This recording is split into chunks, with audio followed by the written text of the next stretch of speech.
Missions of the Upstate, or Honey's Place, as you'll see on the sign out there, really is an extension of what we started with a shower trailer back at the beginning of the pandemic. We were able to, at the shower trailer itself, that's a story all by itself, but basically the short version of the story is pandemic hit, Clean Start had to close down because they have a very elderly volunteer group, and they don't mind me saying that. They have a very elderly volunteer group that runs that. They told me that they were going to shut down. So I was fortunate enough to be at one of the early county meetings about the emergency itself. And I raised a hand and said, hey, we need a shower trailer. And the immediate answer was, we don't have a shower trailer. But they heard the message, they heard the question. And our county went out of the way to track down a shower trailer. And I know there was all kind of people involved in that. But from my perspective, I asked the county, they delivered a shower trailer. We put it on Salvation Army property. I don't know how many gallons of water we used. The city gave us a 500-gallon gray water tank that had to get emptied. I don't know how often, but we went through tons of water and lots of coffee. And so we knew that there was a need for that, to have some place for people in the morning. Clean Start was able to open in July of last year with the provision that we took care of the people. So we checked the people in here. Even though we're about 100 yards away from Clean Start. So we check people in here. We manage the migration from 4 people at a time from our building down to Clean Start. We have a little system where we keep track of everything, so we, as best we can, we know what's going on with that. So we provide breakfast Monday, Wednesday, Friday. Honey Denison is amazing. She loves on these guys. When we were at the shower trailer, she would be there with her car, had food on the trunk, feed the guys. Salvation Army gave us coffee. So we knew that need was there. And so we wanted to be able to provide guys breakfast. As one of our volunteers says here, if we start the day right, we start the day with breakfast, then all these guys have an opportunity to succeed for that day. So that was really kind of the genesis of what we had going on here. Do you want me to just keep talking? Or? Well, yeah, and I'm thinking... I do this a lot. No, that's fine. Yeah, I understand. Tell me about the number of people who y'all have found really need this service. Yeah. So what we found, since we started a check-in system, actually with our friends right next door, we have friends at the Lot Project. So Cody and David and I got together and said, okay, here's what we really want to do. Just a super simple, what's your name, what's your age, and kind of very little information, but just enough so that we could see who was coming. And what we discovered was that most people only come once. Well, that's not fair. Most people, a great majority of the people only come once. Very few people come every time. There's a perception that there's same people come every time. And that's simply not true. And here's what we know. In the database I have right now, I have over 1,000 unique names. 1,000. So that tells you that we have 1,000 people plus in our community that are looking for a free meal, looking for a relationship, looking for hospitality. And so that's what we really want to be, the hands and feet of Jesus. We just want to be the hospitality front line for people to come in and sit down, have a cup of coffee, have a snack, or have a breakfast if it's a Monday, Wednesday, Friday. So really that's what the need is. The need is, I don't know how many people total, but it's not just what the impression may be, it's also all about the homeless population. But a lot of these guys are living in some pretty dire straits. They're living really on the margins. And so we provide an opportunity for them to get together and become part of the family here. So that's kind of the need and kind of what we do with it. Well, one of the things that to me looks different about this place is you encourage people to come and hang out. A lot of places that offer services, just by their very nature, have to get people in and out the doors, in and out the doors. Tell me about the different rooms you got set up here and the different things people can do here, and that y'all do encourage them to come and become community. Yeah, I appreciate that. Yeah, when we heard about this building being available, I contacted the county and they gave us a tour. And I'll be honest with you, when I looked at it at first, I saw all these little rooms, and I thought, man, well, we'll make it work, right? And boy, was I wrong. These little rooms, this is a 1948 building. This was like serious concrete wall here. These little rooms allow guys to be able to kind of congregate the way they want to. They get to select where they are and have a quiet room. We have a reading room that has a bathroom in it. We have kind of an open room where people are kind of where you hear all the noise right now. We have another room that's a music room. They're all relatively small spaces. We're sitting in the art room right now, and then there's a storage room behind us here. And what that allows people, and there are chairs in every one of these rooms, and that allows people to get some quiet. They can have a cup of coffee, have their breakfast sandwich, and get some quiet. And they're welcome to linger. You mentioned that most people are just feeding and head out. We encourage them to linger. We want to make a safe space for them where they feel comfortable and they're invited to stay. And you've got a place outside set up too. Yes, sir. We have a canopy out there, and what we did was really kind of funny. We put up a canopy right when we got here that had one of those nice vinyl kind of tops on it. And I'm telling you, 2 weeks, there was some storm that came through, picked that thing up, threw it down, trashed it. So the second canopy, we actually ordered, we thought we were ordering another one of those canopies. What we got was one of those mesh tops, the garden kind of top, so you can set up like a greenhouse. It was God's provision. It really was, because that thing has been set up since. We've been here since 1st of July, so wherever we are there. So August, September, we're cruising right along. It's been through lots of storms, but because it's not a solid top, it actually lives. Who supports this ministry, and how can people help? Wow, thank you for asking that question. This is a total volunteer operation. Everybody in here is volunteering to help us out. The biggest support that we can use, and what I'm asking for, are for churches to pick a day to come in and provide a breakfast, or a group. Rotary Club, Sertoma, whoever might want to come in and just do a breakfast. And a breakfast would be, you probably have to, for breakfast, whatever time you need to be here, we open the door at 7:15 in the morning. So if you have to be here at 6:30 to get breakfast prepared, or you can roll in right at 7, whatever works for you. And then we're done by 10. So we're vacuuming around 9:45 in the morning. So really, if you think about it, it's a 7 to 10 kind of spot. And if we had... What days? Thank you.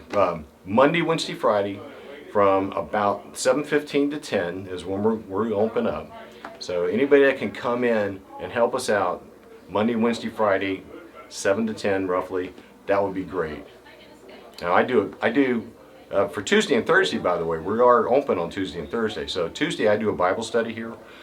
So I lead a Bible study. We're almost finished with the book of Acts, and then we're going to go on to Hebrews. So it's really good stuff if you want to come to a Bible study basically on the street. So 8 o'clock on Tuesday. Thursday we open up as well, but it's a free day. So that allows us to have people come in for appointments. We have, I didn't mention this, but I want to make sure I put this out there. We have Austin Wilkes here. The Austin Wilkes Society specializes in helping guys that are coming out of jail, coming out of incarceration, get their lives back together. So they actually have an office here. So we were able to provide that. But we want Thursday to be that day where they could come in for appointments or just individual time. All we do is have coffee and maybe some light snacks. But Monday through Friday, guys have a place to go in the morning to be able to get a cup of coffee and just have a nice slow start to the day. About financial support, how can people support it financially? Hey, so for financial support, we're a 501c3 charity for South Carolina. We have our IRS letter, so we're completely legit. Go on our website, it's hopeupstate.org, and you'll see the donate thing on everywhere, like anybody else, right? So just, you can donate directly. You can donate food provision. You can donate boxer brief underwear, which we go through by, you can't imagine how many. Socks and boxer briefs go out the door every day. And that's one thing we mentioned. We saw that there's clothing available too. Right, thank you for asking. Yeah, Monday is our clothing day. So Monday we have a little slip of paper we ask them guys to fill out. We are actually keeping track of that. So after we're done, we go and look at it. So again, we're trying to tabulate to understand what our needs are and be able to get that out. But yeah, Monday, clothing, bunch of clothes goes out the door, and that's been donated. Women's clothes we have a ton of. if I want to put any kind of plug in, it would be for men's trousers, size 30, 32, 34. Our racks are empty. Most people around here that do clothing, their racks are empty, and men's size is 30, 32, 34. You can't keep them on the rack. You've been involved in ministries similar to this for a long time. Are you seeing the need growing? I mean, a greater number of people needing a little assistance? Well, the reason we're keeping track of the numbers is so that we can actually articulate that. We don't want to just say anecdotally, yeah, there's a great need, because then it just sounds like the sky is falling, a little Chicken Little thing. But we're actually keeping track of that, so we can actually show you how the numbers are increasing. We know our friends at the soup kitchen are seeing their numbers go back up, and that's probably one of the best thermometers that we have, because those guys they have to keep track of their numbers because they're cooking food 5 days a week. So we're watching those guys. We communicate with those guys. Lot Project is seeing their numbers creep back up. We're seeing numbers pretty big here. Last week we had 75 on Wednesday, and so it comes and goes. I mean, you don't see it if you just had a camera on stop action, you'd see the crowd. But it comes and goes. They come and go as they wish. So are they increasing? I believe the data will show you that the numbers are increasing. But here's the thing, it's not thousands of people. It may be 1,000 people plus in our database, but they're not all showing up at one time. So it isn't something where we have to get the fire brigade going. It's not that kind of thing. But it is something that if we don't keep our thumb on the pulse, then we're going to miss an opportunity to be able to serve people right where they are and right where they need to be. Is there anybody you want to thank particularly, just as a goodwill gesture? I don't want you to leave anybody else, but if there's somebody like this, been a phenomenal supporter, if you want to make sure, I'm just asking, I don't know. Sure. I definitely want to shout out, first of all, to Anderson County. I don't know if I'm supposed to name names, so I'll just let me thank Steve Newton, Rusty Burns in particular. We had a couple council members come out, and so our District 1, District 2 came out right away. John Wright Jr., Glenn Davis came out to take a tour. The rest of the council, you're welcome to come out. City is welcome to come out. We'd love to show you what we're up to. We've had some churches that are phenomenal help. Temple Baptist, first Friday of every month, they're here doing breakfast, and they knock it out of the park. We have help from New Spring. We have help from Hope Fellowship. We have help from Gospel Light. So we're getting lots of good help. We just need more. We need more churches involved. I need, about 13 to 15 churches consistently involved to make sure we have a Monday, Wednesday, Friday operation running. I personally would like to see Tuesday and Thursday be, a full service kind of day as well. But that's kind of a dream right now. But many, many things. There's so many volunteers. Oh, one person I really make sure that I don't fail to mention. Kim Shore is the executive director of Hope Missions of the Upstate. And Kim is the one that just wouldn't let go. When I was doing the shower trailer and calling out for volunteers, Kim came and stayed. And she really has a heart for this community and has done a phenomenal job with getting things running and keeping things going. The volunteers that are here are amazing, from Honey to Ron and Julie Huber. I'm going to leave out some names if I start that. Yeah, okay. But we just have great volunteers that just have a heart, that just want to be the hands and feet of Jesus. That's what we want to do. Tell me how you got involved in this. So I got involved with the Ministry for the Homeless through Street Mission Outreach, I guess about 5 years ago. And then when they closed because of the coronavirus, I had known Dave, and so we kind of got together and helped organize the showers. And then as Clean Start was opening back up, we had a core group that just decided or saw the need that there needed to be some coordination with Clean Start because they still are not wanting people in their facility just for for health reasons, and so we just decided to start continuing to provide breakfast, but also help coordinate with the showers, and it's just evolved into clothing and really just trying to build relationships so we can help each individual person wherever they need help to get off the street. How's this blessed you? Working, I mean, it's just made me see that I'm no different from any of the guys that we work with. We all struggle. All our struggles look different, and some of our external things are different, but we all struggle just with feeling worthy and feeling loved. So just being able to love on our friends that come in and walk life with them, they bless me every day. So we just really have a we. This is not an us and them. It's we're just all here doing life together. So, I mean, it's blessed me because I've gotten 50 to 60 more people that I consider family.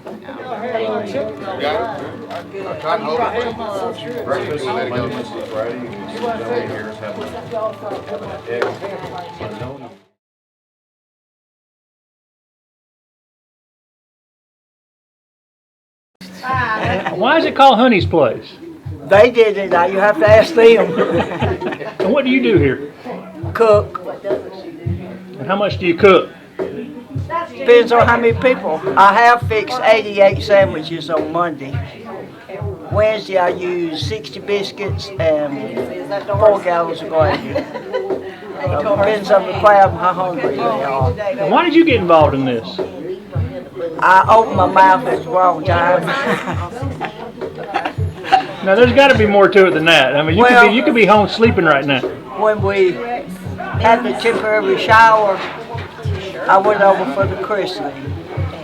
There were a bunch of guys over there. Me and a friend of mine went to McDonald's and bought biscuits. And then we came back, I said, I think I'll start doing this Monday, Wednesday, and Friday.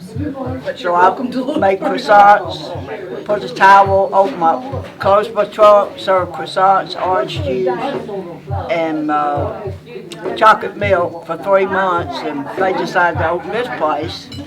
And I said, what are you going to fix? They said, cereal. I said, why don't you cook? And they said, you want to? If you're ready, you can go on down to the shower. So, I've been doing it ever since. And so they name it after you. You can't stop now, right? No, I'll do it as long as I can. Which one you want? Do you feel like you get a blessing out of doing this? Oh, yeah. You know, just like Friday, I had a guy come up, put his arm around me and say, you don't know how much I appreciate y'all. That makes it all worthwhile right there. There's somebody that appreciates what we do. And when they leave here, they're full. They don't go away hungry. And that's, if you're going to feed, you need to fill them up. So that's why I like this place. Probably the only place in town that does that. No, but we sure could use some people to come in and cook occasionally, bring meals. That would be nice, but you know, we'll keep on doing what we got to do as long as we got to do it.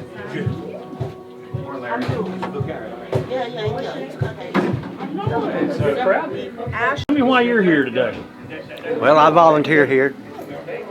You know, I come down mission probably 2 years ago. I done drugs for 45 years. I've been sober for 20 months. And that's thanks to Ron, Judy, Dave, Kim, everybody at this mission, and everybody at my church, you know, and God. And So why do you take time out to volunteer down here? I want to give back what they gave to me, and I want to give back to them. And I tell you, it's just the best place going in Anderson. They'll love you no matter what, you know. It's a great place. Kevin, tell me about why you're here today. Okay, first of all, hi, my name is Kevin. I just recently moved to Anderson from New York, and actually I came here in need, and Honey's Place was very good to me. They helped me out with some clothing. I came here today. They helped me out with breakfast, hot breakfast, and I'm looking forward to coming here more often.